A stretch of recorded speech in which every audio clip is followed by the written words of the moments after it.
Hello everyone. मैं दिलीप चेनानी आपका हार्दिक स्वागत करता हूं ज्ञान सागर क्लासेस के अंदर।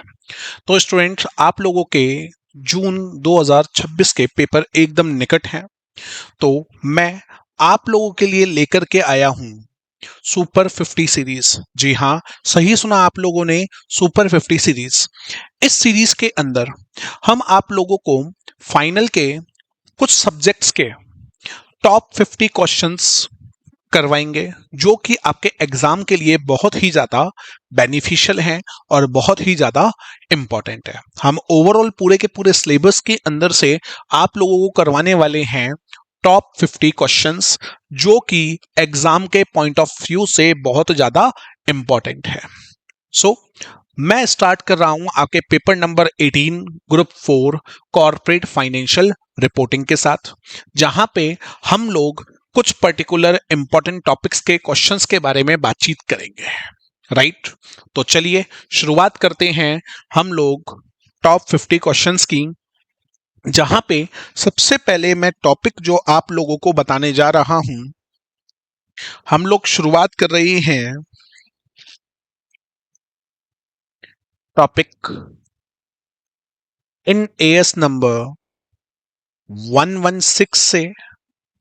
जी हाँ, सही सुना आप लोगों ने। हम लोग टॉपिक स्टार्ट कर रहे हैं इन एएस नंबर 116, जो कि डील करता है लीज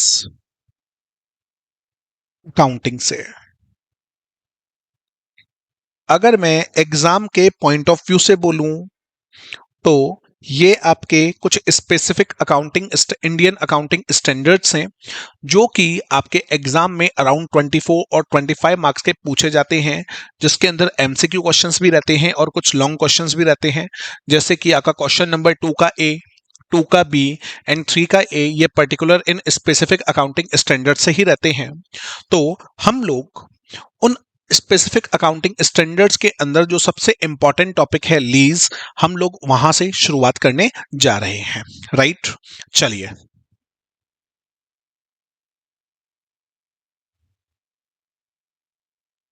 अगर हम लोग लीज अकाउंटिंग के बारे में बात करें तो सबसे पहले मुझे पता होना चाहिए कि आखिर ये लीज क्या होती है।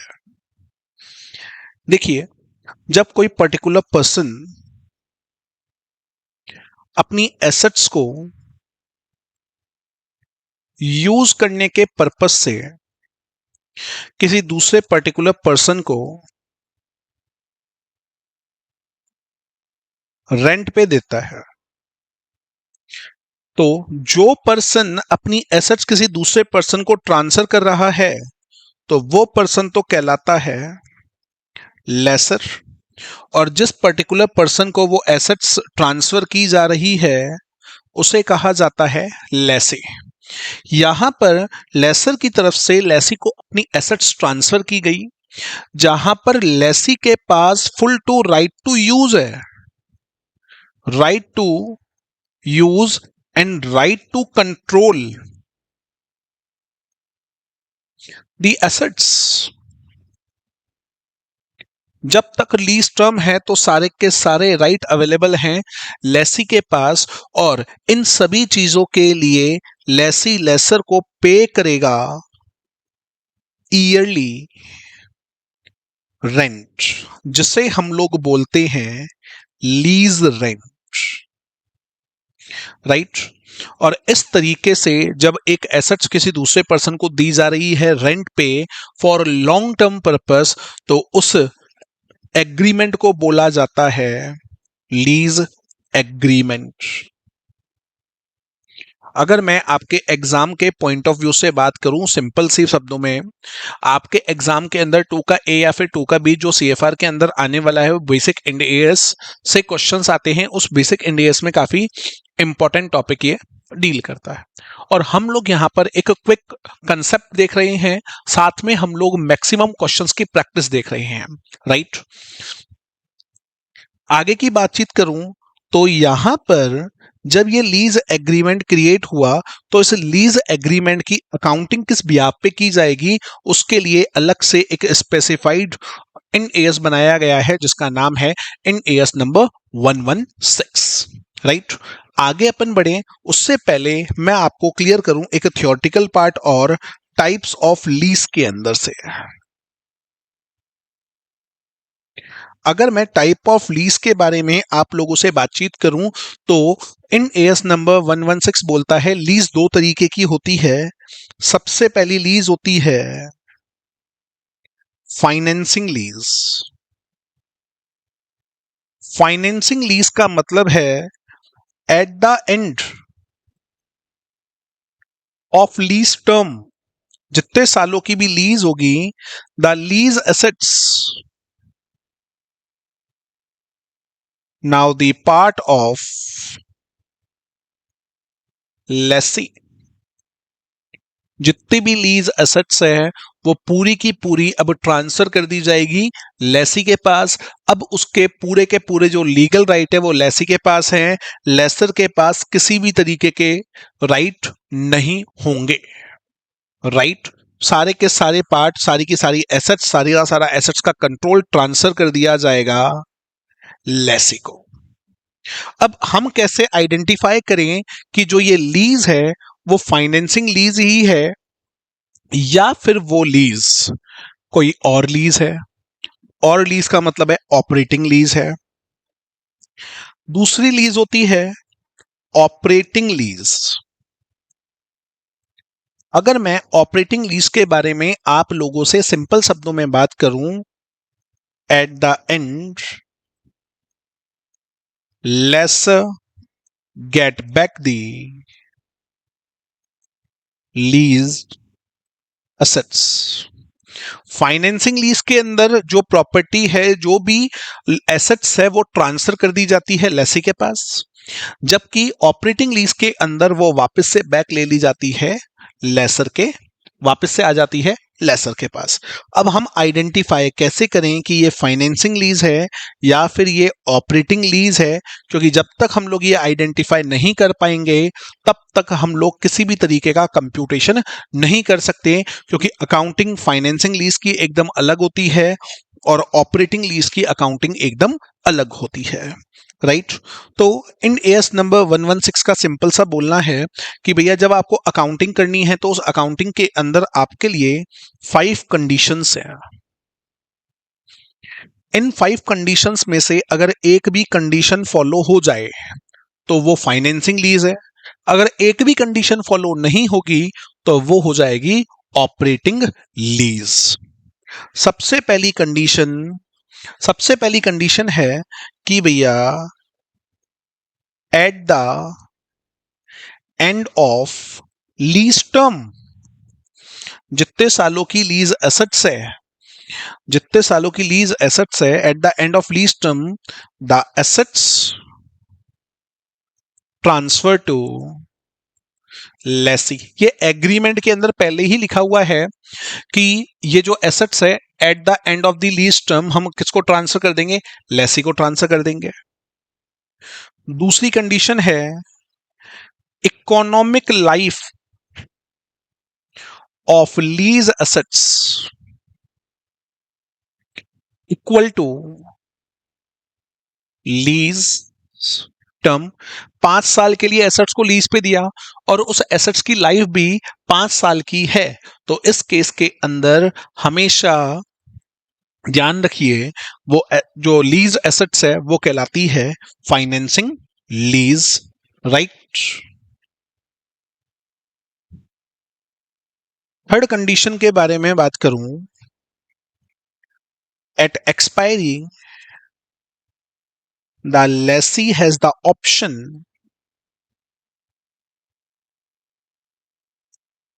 To buy the assets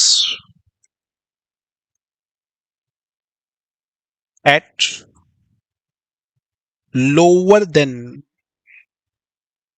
market value and he opt that option। और सामने वाले ने उस ऑप्शन को ऑप्ट कर लिया, उसने लोअर देन दी मार्केट वैल्यू एसेट्स को कर लिया बाय, तो इस केस के अंदर भी जो एसेट्स होती है वो लेसी के पास चली जाती है और इसे बोला जाता है leased financing lease. Third condition, जो फोर्थ कंडीशन है वो रिलेट करती है मॉडिफिकेशन से। जब लीज एसेट्स दी गई तो उसको मॉडिफाई करवा के लेसी को दिया गया। अब लीज टर्म खत्म हो गई, एक्सपायर हो गई। अब लेसी वापस रिटर्न करेगा एसेट्स लेसर को, लेकिन लेसर उसको यूज तभी कर सकता है जब जो मॉडिफिकेशन लेसर ने करवाया उस मॉडिफिकेशन को हटाने के बाद ही यूज कर सकता है। इस केस में मैक्सिमम लाइफ तो लीज एसेट्स की जा चुकी है, तो लेसर उस एसेट्स को डायरेक्टली ट्रांसफर कर देता है लेसी को। तो अगेन ये भी कहलाएगी हमारी financing lease.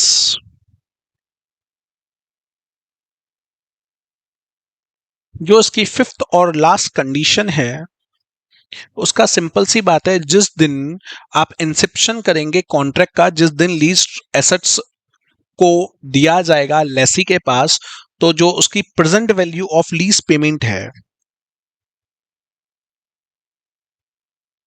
Present value of lease payment, जितना भी लीज रेंट आप लोगों को मिलने वाला है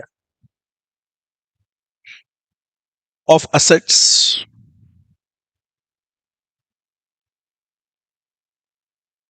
just a second, present value of lease payment of assets is lower than the fair value. तो इन पांच कंडीशन के में से कोई भी अगर एक कंडीशन फुलफिल हो जाए तो उस केस के अंदर जो लीज है वो लीज कहलाएगी फाइनेंसिंग लीज, राइट। अगर एक भी कंडीशन फुलफिल नहीं होती है तो वो कहलाएगी आपकी operating lease, right.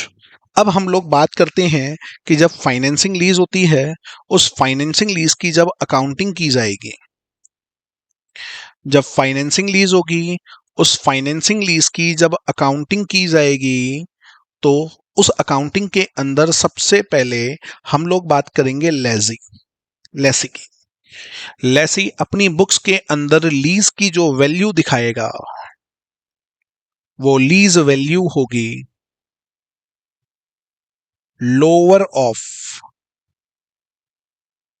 Fair value और present value of MLP rent बोल लीजिए, मिनिमम लीज पेमेंट रेंट, और जितना भी कैश फ्लो आएगा उसके ब्याह पे इन दोनों में से जो भी लोअर होगा वो कहलाएगी lease value, right. Lease value का कंप्यूटेशन के बाद जब लेसी अपनी बुक के अंदर इसकी जर्नल एंट्री पास करेगा तो सबसे पहले वो अपनी बुक में अकाउंट ओपन करेगा, lease assets account debit, lease assets account debit to lease liability, या फिर रेंट लायबिलिटी जो उसको लीज का रेंट पे करना है उसके लिए अपनी बुक में ये ओपन करेगा lease liability account. At the end of the year he will pay the instalment, वो इंस्टॉलमेंट का पेमेंट करेगा। जब इंस्टॉलमेंट का पेमेंट करेगा तो एंट्री सिंपल सी पास करेगा lease liability account debit to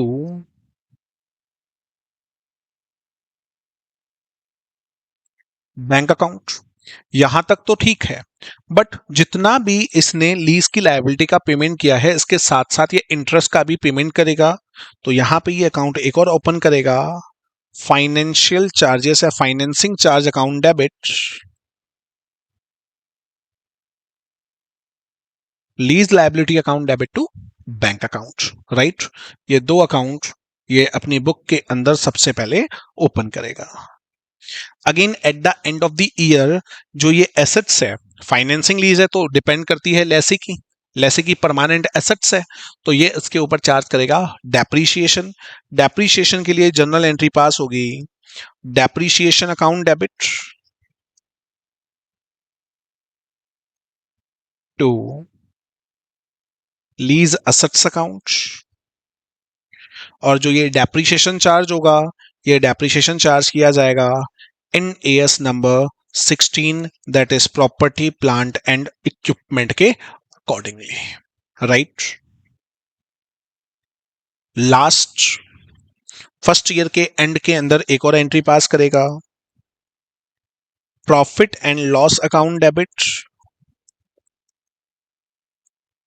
to lease to financing charges को भी पी एंड एल में ट्रांसफर कर दिया जाएगा, साथ ही साथ डेप्रीशिएशन को भी पी एंड एल अकाउंट के अंदर ट्रांसफर किया जाएगा। ये एंट्री करने वाला है लेसी अपनी बुक्स के अंदर in case of financing lease, right. सवाल उठता है हम लोगों को कौन से क्वेश्चंस करने हैं। अगर मैं आप लोगों से केवल क्वेश्चंस के बारे में बातचीत करूं तो आप लोगों को मैं कुछ पास्ट एग्जाम के क्वेश्चंस और जो प्रैक्टिस के लिए कुछ इंपॉर्टेंट क्वेश्चंस हैं वही करवाने वाला हूं, जो कि मैं आप लोगों को करवाऊंगा ज्ञान सागर की खुद की क्वेश्चन बैंक है, सीएफआर कॉर्पोरेट फाइनेंशियल रिपोर्टिंग की, जहां पे आपको सारे के सारे चैप्टर्स के प्रॉपर वे के अंदर क्वेश्चंस मिलते हैं। क्वेश्चंस बैंक की हम लोग बात कर रहे हैं, जैसा कि आप देख सकते हैं हर एक चैप्टर के कुछ क्वेश्चंस हमने मेंशन कर रखे हैं विद सॉल्यूशंस। चाहे मैं Ind AS number 12 income taxes के बारे में बात कर लूं, इंड एएस नंबर प्रॉपर्टी 16 के बारे में बात कर लूं, सेगमेंट रिपोर्टिंग, लीज अकाउंटिंग, तो अभी हम लोग कवर कर रहे हैं लीज अकाउंटिंग। तो मैं आपको जो क्वेश्चन करवाने वाला हूं वो इस बुक के अंदर से ही करवाने वाला हूं, जो हमारी खुद की क्वेश्चन बैंक है उसी के अंदर से मैं आपको ये क्वेश्चंस करवाने वाला हूं। Just wait. हम लोग बात कर रहे हैं लीज अकाउंटिंग के बारे में। सबसे पहले क्वेश्चन नंबर 1 को ही देखते हैं। क्वेश्चन नंबर 1 क्या कह रहा है, राइट। पहले कुछ मैं बेसिक क्वेश्चन करवाऊंगा, देन जो एग्जाम के अंदर आए हुए क्वेश्चंस हैं हम लोग उसके बारे में भी बातचीत करेंगे। क्वेश्चन नंबर 1 कह रहा है A limited lease and assets to be limited for 5 years. A limited ने अपनी लीज पे बी लिमिटेड को अपनी एसेट्स दी 5 ईयर्स के लिए, which is also a economic life of assets. यहीं पे देखिए लीज एसेट्स की जो टर्म है वो भी 5 ईयर है और इकोनॉमिक लाइफ भी क्या है 5 ईयर। तो हमने कंडीशन पढ़ी थी कि एक भी कंडीशन अगर फुलफिल हो जाए तो फाइनेंसिंग लीज है। तो economic life of lease life दोनों क्या हो गए 5 ईयर्स, तो ये कौन सी लीज कहलाएगी फाइनेंसिंग लीज कहलाएगी। अब बताया गया फर्स्ट ईयर में लीज का रेंट आया 1 लाख, सेकेंड ईयर के अंदर लीज का रेंट आया 1 लाख, थर्ड ईयर के अंदर अगेन लीज का रेंट आया 1 लाख, फोर्थ ईयर में भी लीज का रेंट आया 1 लाख एंड फिफ्थ ईयर के अंदर भी लीज का रेंट आया 1 लाख। हमने कहा okay no problem. Fair value of assets is 5,50,000। जो एसेट्स है उसकी फेयर वैल्यू आपको दे रखी है 5,50,000 रुपए। डिस्काउंट रेट है 10% और उसके बाद आपको दे रखी है gross residual value of lease 20,000 रुपी इसलिए इसकी वैल्यू है। क्यूमुलेटिव डिस्काउंट फैक्टर जो आपका 5 साल के अंदर जो रेट ऑफ रिटर्न दे रखी है, इंटरेस्ट की रेट दे रखी है, वो दे रखी है आपको 10% की, राइट। अब उसका क्यूमुलेटिव जो प्रेजेंट वैल्यू का फैक्टर है उसका टोटल है 3.790 और जो फिफ्थ ईयर के अंदर डिस्काउंट की जो वैल्यू है वो है 6.620। आपको कैलकुलेट करनी है value of assets, also calculate the financial charges for each year. किसके अकॉर्डिंग हमें बात करनी है, लेसी के पॉइंट ऑफ व्यू से अपन को बातचीत करनी है। अगर मैं लेसी के पॉइंट ऑफ व्यू से आपकी बातचीत करूं आप लोगों से, तो लेसी का पॉइंट ऑफ व्यू सिंपल सी एक बात बोलता है कि fair value of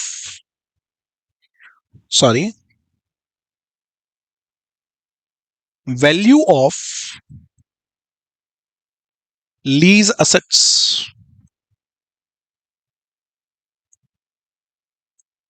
lower of fair value और present value of MLPS, right. ये सिंपल सी बात होती है। आगे बढ़ते हैं। देखिए अब फेयर वैल्यू क्वेश्चन के अंदर आप लोगों को क्लियरली बता रखी है फेयर वैल्यू है 5,50,000। Fair value 5,50,000। अब मुझे चाहिए present value of MLPs, minimum lease payment rent. हर साल 1 लाख रुपए पे हो रहे हैं। अब ये सीक्वेंस एकदम फिक्स है, 1 लाख रुपए। क्यूमुलेटिव रेट दे रखी है 3.790। तो 1 लाख प्रेजेंट वैल्यू निकालने के लिए मल्टीप्लाई कर दिया 3.790। एक बात और, इसमें मैं ऐड करूंगा जो ईयर के एंड पे, 5th ईयर के एंड पे जीआरवी मिलेगी 20,000, उसको भी 5th ईयर के अकॉर्डिंग उसकी आज के टाइम की प्रेजेंट वैल्यू कितनी है उससे करूंगा मल्टीप्लाई। 20,000 इंटू 0.620, तो ये आपका आया 3,79,000, राइट। साथ में इसकी वैल्यू आई है 12,400।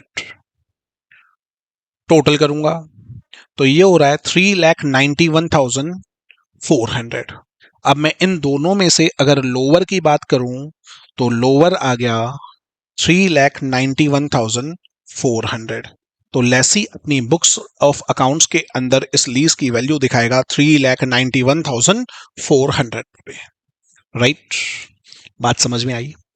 अब सबसे इंपॉर्टेंट चीज है कि आखिर इसके फाइनेंसिंग चार्जेस का कंप्यूटेशन हम लोग कैसे करते हैं।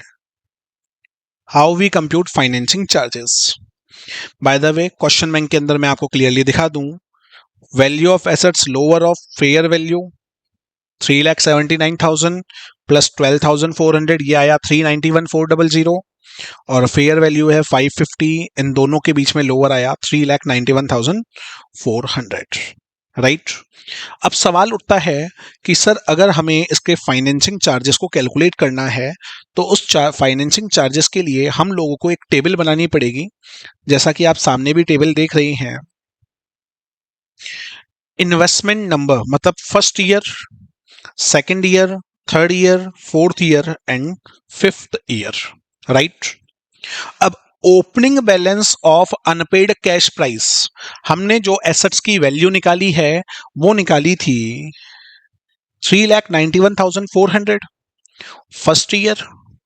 हम लोगों का जो आउटस्टैंडिंग बैलेंस है लीज की लायबिलिटी को पे करने का वो है 3,91,400। फर्स्ट ईयर के अंदर हम लोग जो इंस्टॉलमेंट पे करने वाले हैं वो इंस्टॉलमेंट तो 1 लाख की जाएगी, लेकिन इस 3,91,400 के ऊपर हमें पे करना पड़ेगा इंटरेस्ट भी 10% के अकॉर्डिंगली, क्योंकि इंटरेस्ट की रेट कितनी थी 10%। तो 3,91,400 का 10% मैंने कैलकुलेट किया तो ये आया 39,140 रुपी। कितना आया 39,140 रुपी। अब मैं चेक करूंगा आखिर मैंने प्रिंसिपल का अमाउंट कितना पे किया, तो 1 लाख में से मैं जब 39,140 को माइनस करूंगा तो यह आएगा 60,860 रुपये। यह आएगा 60,860 रुपये मैं प्रिंसिपल का पेमेंट कर चुका हूं फर्स्ट ईयर के एंड में। तो अब मुझे कितने रुपए का पेमेंट करना बाकी है, हमारा क्लोजिंग बैलेंस कितने रुपए का है। 3,91,400 माइनस 60,860 जब मैं करूंगा तो मेरा क्लोजिंग बैलेंस आ गया 3,30,540। फर्स्ट ईयर का क्लोजिंग सेकेंड ईयर के लिए ओपनिंग हो गया। अगेन इसके ऊपर मैं 10% इंटरेस्ट निकालूंगा तो वो आएगा 33,054 रुपी। अगेन जब मैं इसके ऊपर 10% कंप्यूटेशन करूंगा 3,30,540 पे, इसका 10% आएगा 33,054। 1 लाख में से 33,054 को जैसे ही मैं माइनस करूंगा तो आएगा 66,946 रुपी का मैंने पेमेंट कर दिया है प्रिंसिपल का। तो मेरे पास क्लोजिंग बैलेंस बच गया 2,36,594। 3,30,540 में से मैंने माइनस किए 66,946, तो मेरे पास क्लोजिंग बैलेंस बच रहा है 2,36,594। अगेन नेक्स्ट ईयर इसी के ऊपर 10% का मैं इंटरेस्ट निकालूंगा तो ये आएगा 23,666 या sorry 359। 26,359, 10%, sorry for that. 1 lakh में से 26,359 को मैंने माइनस किया तो मेरा क्लोजिंग जो मैंने प्रिंसिपल पे किया वो पे किया है 73,641 रुपए का, राइट। तो 263,594 में से 73,641 मैंने माइनस किए तो मेरा क्लोजिंग बैलेंस बच गया 1,89,953 रुपी। बेसिक कंप्यूटेशन हुआ अलग। अब नेक्स्ट ईयर फिर से मैं इसी के ऊपर इंटरेस्ट निकालूंगा। 10% तो आएगा 18,995, 18,995। 1 लाख रुपी इंस्टॉलमेंट के पे किए हम लोगों ने, तो प्रिंसिपल पे हुआ 81,500 रुपए का हमने इंटरेस्ट इंस्टॉलमेंट का अमाउंट पे कर दिया है। तो क्लोजिंग आउटस्टैंडिंग रह गया 1,08,948, राइट। अब इन्वेस्टमेंट के बारे में मैं बातचीत करूं तो भैया 1 लाख तो आप इंस्टॉलमेंट पे करेंगे ही करेंगे, साथ में सामने वाले को आप उसको रेसिडुअल वैल्यू भी देंगे, तो टोटल आप पेमेंट करने वाले हैं 1,20,000 रुपए का। टोटल आप पेमेंट करने वाले हैं 1,20,000 का। तो 1,08,948 में से मैंने जैसे ही 1,20,000 को लेस किया तो मेरा इंटरेस्ट बैलेंस इन फिगर में निकल के आ गया 11,052 रुपए। ये बन गई आपकी फाइनेंसिंग चार्जेस की पूरी टेबल। इसी अकॉर्डिंग ही लेजर जो लेजर है वो भी टेबल यूं की यूं ही बनाता है, बट सबसे बड़ी चीज है कंप्यूटेशन किस ब्याह पे किया जा रहा है उसको देखना। अब बात होती है जब जर्नल एंट्री पास की जाएंगी तो जर्नल एंट्री कैसे पास होंगी, तो जो सबसे पहली जर्नल एंट्री लेसी अपनी बुक में पास करेगा वो लिखेगा lease assets account debit to lease liability account 3,91,400। First year के एंड में एंट्री पास करेगा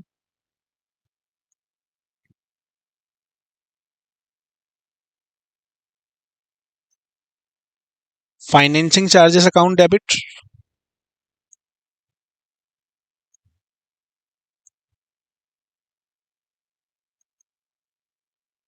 लीज लायबिलिटी अकाउंट डेबिट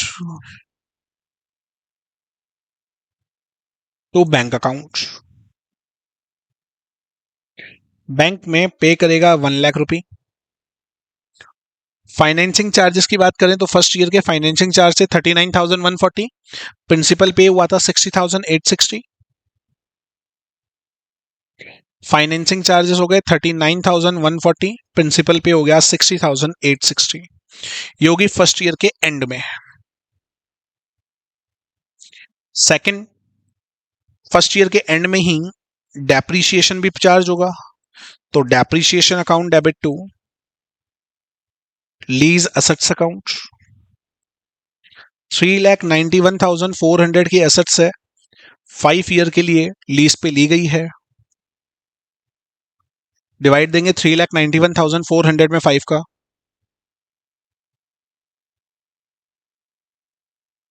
तो डेप्रिसिएशन लग गया 78,280। लास्ट में इन सभी को ट्रांसफर कर दिया जाएगा प्रॉफिट एंड लॉस अकाउंट के अंदर, तो profit and loss account debit to lease to depreciation account and to financing charges account 39,140,78,280। ये अकाउंटिंग की जाएगी in the books of lessee. ये था हमारा question number 1 related to lease. हमने अभी अभी अकाउंटिंग देखी in the books of lessee, right. अब मैं आप लोगों से बात करूंगा accounting in the books of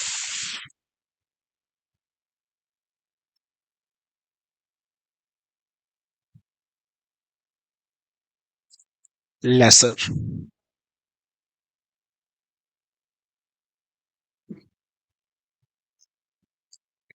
अगर हम लोग लेसर के बुक्स की बात करें तो लेसर के बुक्स ऑफ अकाउंट्स के अंदर लेसर कैसे अकाउंटिंग करेगा, तो उसकी चर्चा कर लेते हैं। Just a second. अब जब लेसर की बुक्स के अंदर हम लोग अकाउंटिंग करेंगे तो लेसर अपनी बुक्स के अंदर जो लीज पे एसेट्स दी है उसकी वैल्यू को लेता है present value of gross investment.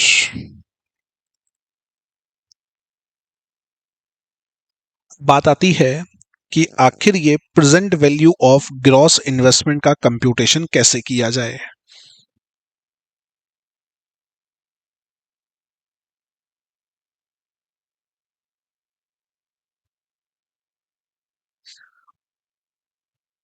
Present value of gross investment का कैलकुलेशन कैसे होगा, इसके लिए हम लोग प्रेजेंट वैल्यू ऑफ जो भी लीज रेंट है उसे लेंगे, plus present value of GRV. Present value of GRV का मतलब है ग्रॉस रेसिडुअल वैल्यू जो है उसकी भी प्रेजेंट वैल्यू निकालेंगे, और जीआरवी हमेशा ली जाएगी हायर, लेसी की तरफ से हो, लेसर की तरफ से हो, या फिर थर्ड पार्टी की तरफ से हो, तीनों में से जो भी हायर होगी, guaranteed residual value, not gross residual, it is guaranteed residual value, higher लिया जाएगा। और साथ में इसके अंदर हम लोग ऐड करेंगे present value of UGRV, unguaranteed residual value. और यूजीआरवी का जब कैलकुलेशन किया जाएगा तो यूजीआरवी हमेशा कैलकुलेट होगी जितनी भी स्क्रैप वैल्यू है उस स्क्रैप वैल्यू में से हम लोग माइनस कर देंगे जीआरवी को, तब जाके मेरे पास आएगी यूजीआरवी। राइट। तो सबसे पहले लीज एसेट्स की वैल्यू का कैलकुलेशन करेगा लेसर, उसके बाद कैलकुलेट करेगा अनअर्न्ड फाइनेंसिंग इनकम। यहाँ पे अनअर्न्ड फाइनेंशियल इनकम का मतलब है कि जितनी भी लीज टर्म है उन लीज टर्म्स के अंदर इसने टोटल कितने रुपए का इनकम अर्न की है। हम लोग जब लीज की वैल्यू को निकालेंगे उसी दिन हम बता देंगे कि टोटल सामने वाला जो लेसर है उसको टोटल कितने रुपए की इनकम हो रही है। उसका सिंपल सा फॉर्मूला होगा, जितना भी ग्रॉस इन्वेस्टमेंट किया गया है उस ग्रॉस इन्वेस्टमेंट में से हम लोग लेस कर देंगे नेट इन्वेस्टमेंट को, और ये नेट इन्वेस्टमेंट है present value of gross investment. Right. इस ब्याज पे ही ये पूरा का पूरा कंप्यूटेशन करेगा, और साथ में जो हम लोग कंप्यूटेशन करेंगे फाइनेंशियल इनकम का टेबल बना करके जो लेसी करता है उसी अकॉर्डिंग। चलिए देखते हैं एक क्वेश्चन को।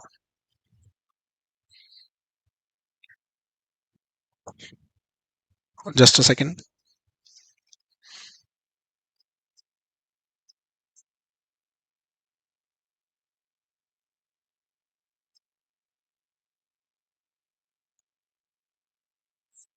देखिए क्वेश्चन नंबर 4 से डील कर रहे हैं हम लोग कंप्यूटेशन करेंगे in the books of lessor, कि लेसर अपनी बुक्स में अकाउंटिंग कैसे करेगा।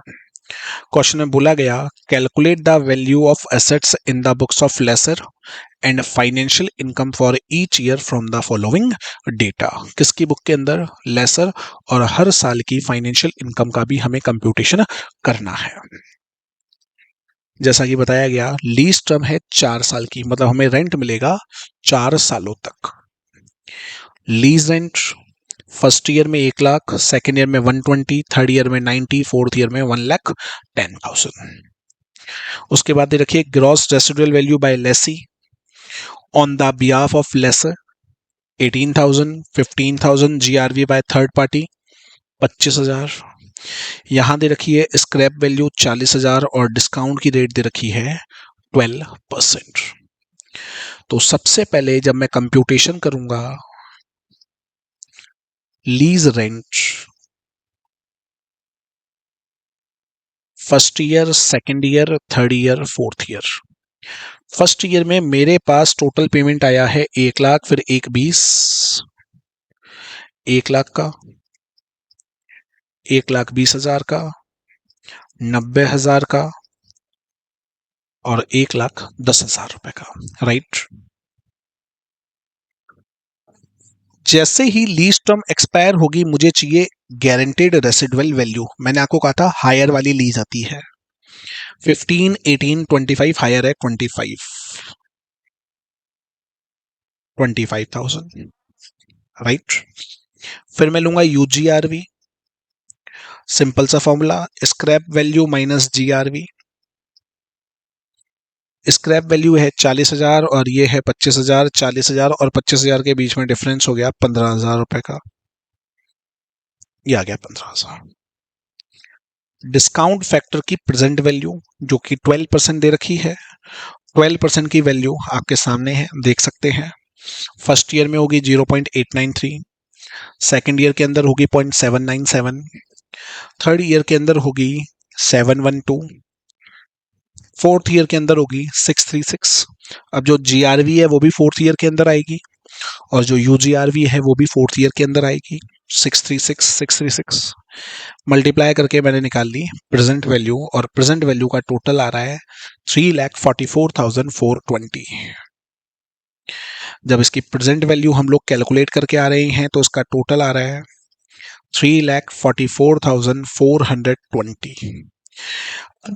ये तो हो गया आपका net investment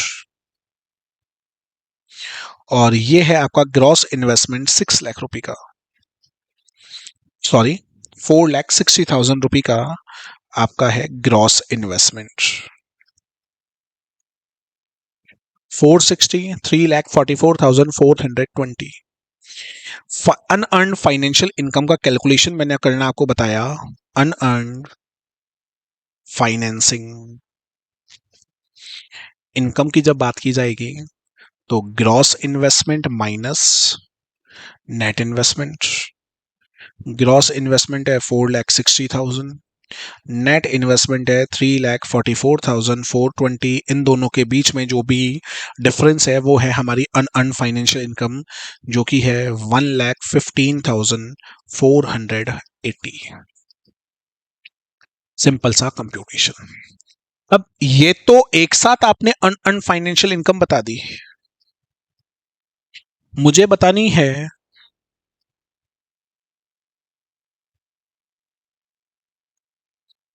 yearly wise financing income.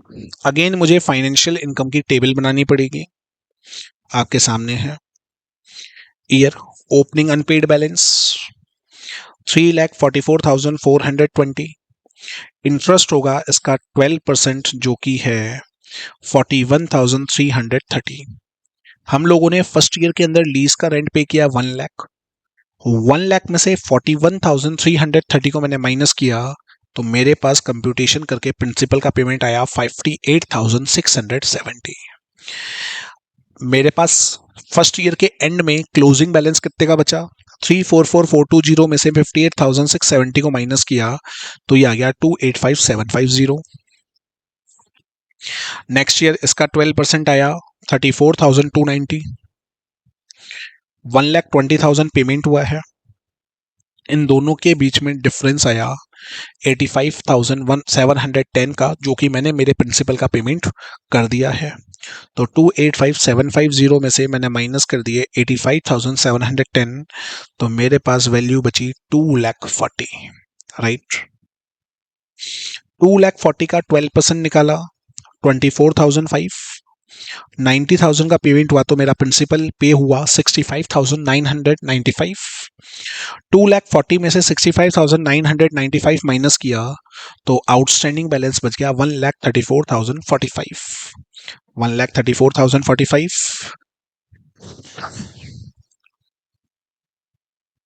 अब लास्ट ईयर में ये 110 भी पे होंगे, 25,000 जीआरवी के पे होंगे, 15,000 यूजीआरवी के पे होंगे। राइट। टोटल पेमेंट होगा 150 का। इन दोनों के बीच का डिफरेंस आएगा 15,955। अब जो आपके ये 4 सालों का इंटरेस्ट आया 41,330, 34,290, 24,005 और 15,095, इन सब का टोटल इक्वल होगा आपकी टोटल फाइनेंशियल इनकम जो आपने पहले ही कैलकुलेट करके रखी है, दैट इज 1,15,480 के इक्वल होगा। राइट ये था टाइप नंबर ऑफ 2 क्वेश्चन जहां पे लेसर की बुक्स के अंदर आपसे अकाउंटिंग करवाई जाती है। अगर मैं एग्जाम के पॉइंट ऑफ व्यू से बोलूं तो मैं आपको क्लियर कर देता हूं, लेसर के पॉइंट ऑफ व्यू से बहुत कम पूछी जाती है। Right just a second.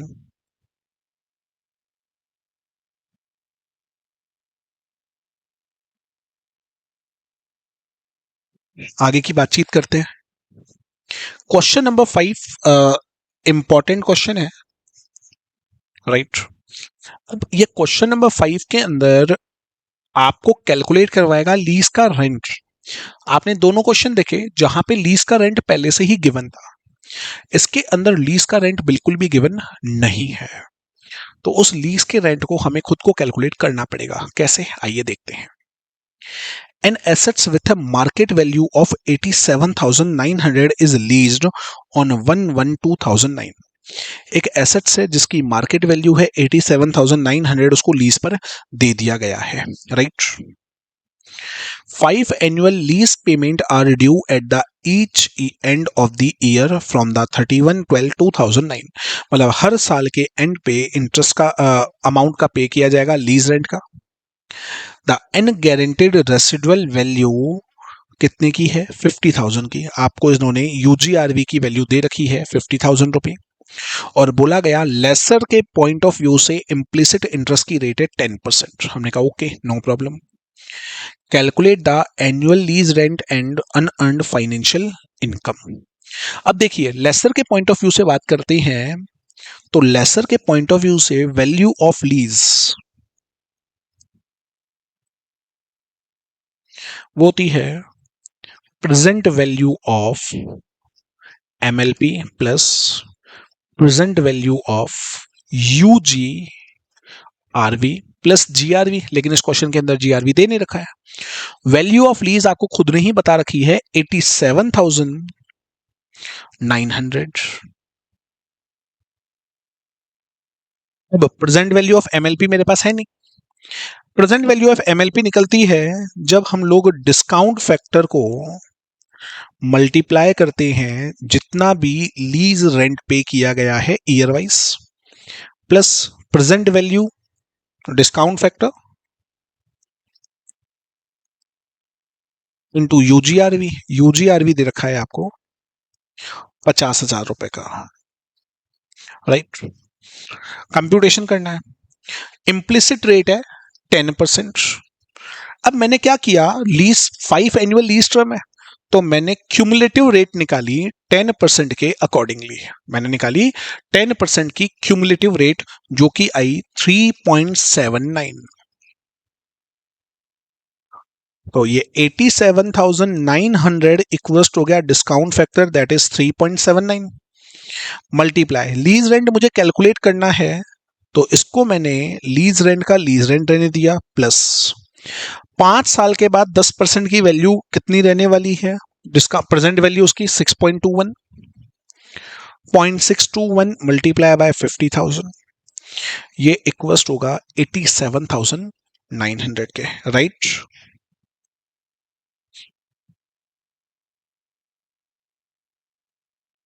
87,900 equals to 3.79 LR plus 31,050 रुपये। इक्वेशन को सॉल्व करूंगा तो मेरे पास लीज रेंट का पूरा कंप्यूटेशन आएगा। देख सकते हैं आपके पास लीज रेंट आ रहा है 15,000।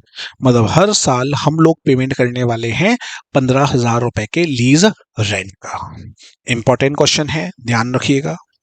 3.79x हमने लीज रेंट माना plus 31,050 equals to 87,900। 3.79x equals to 87,900 minus 31,050, तो एक्स की वैल्यू निकाली, वो आ गई 15,000। तो लीज रेंट आपका आ गया 15,000। अब आपको बोला गया था unearned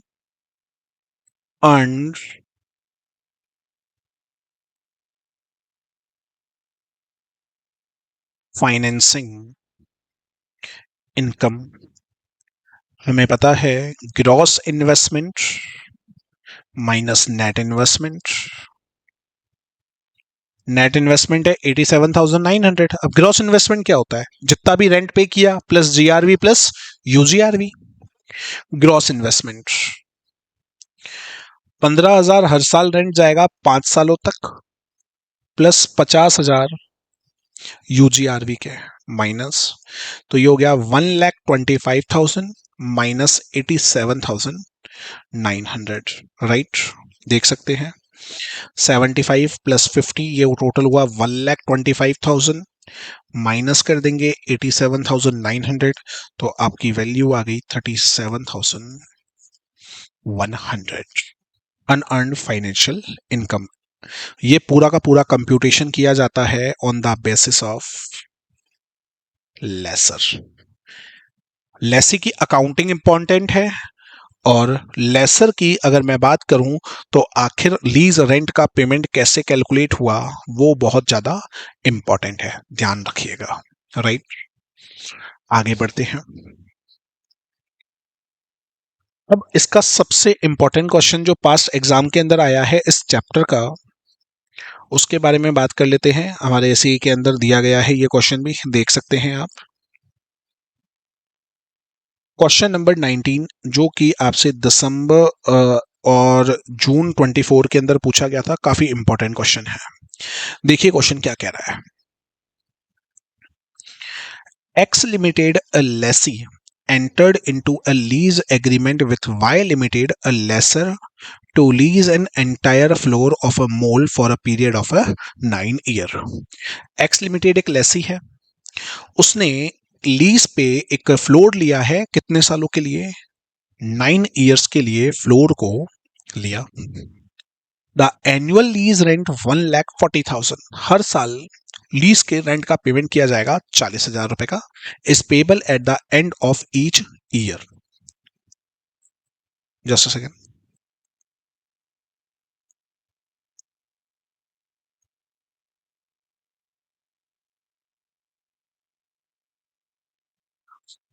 To carry out the function smoothly, X Limited enter into another agreement with the Y Limited to use the facility owned by Y Limited, such as passenger lift, DJ set, power supply infrastructure, parking space, which are specially mentioned in the agreement for annual service charge amounted rupees 2 lakh। मतलब यहां पर दो तरीके के agreement हुए। एक तो आपने लीज पे लिया फ्लोर जिसकी वैल्यू है 1,40,000, साथ में आपने कुछ अदर फैसिलिटीज भी ली हैं, उनकी वैल्यू है 2 लाख रुपए। ठीक है। The ownership of facility will remain with the Y, जो फैसिलिटी है वो वाई की रहेगी क्योंकि आपने तो फ्लोर लिया, तो फ्लोर आपका है। द इंक्रीमेंटल बोरोइंग रेट, जो इंटरनल रेट ऑफ रिटर्न जो रेट दे रखी है इंटरेस्ट की, वो है 10%।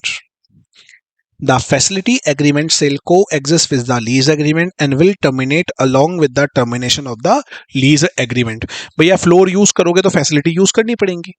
जिस दिन आपका लीज टर्म एक्सपायर होगी उस दिन ये सर्विसेज ये भी क्या हो जाएंगी?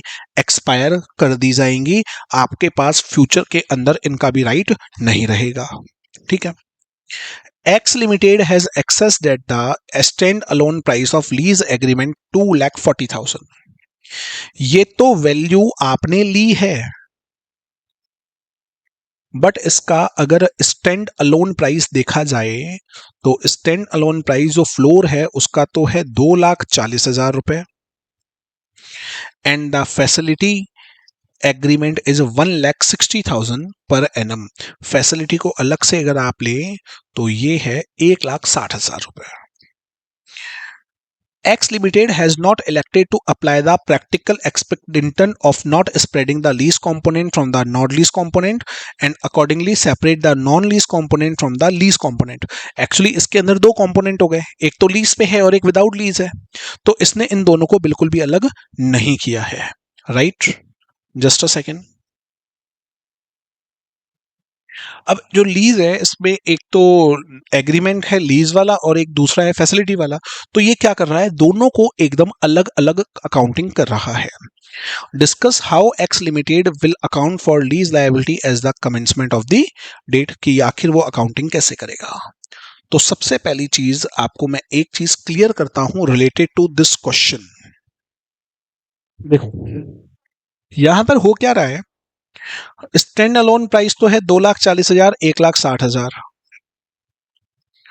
टोटल वैल्यू है 4 लाख रुपए की और आप पेमेंट कर रहे हो केवल 3,40,000 का।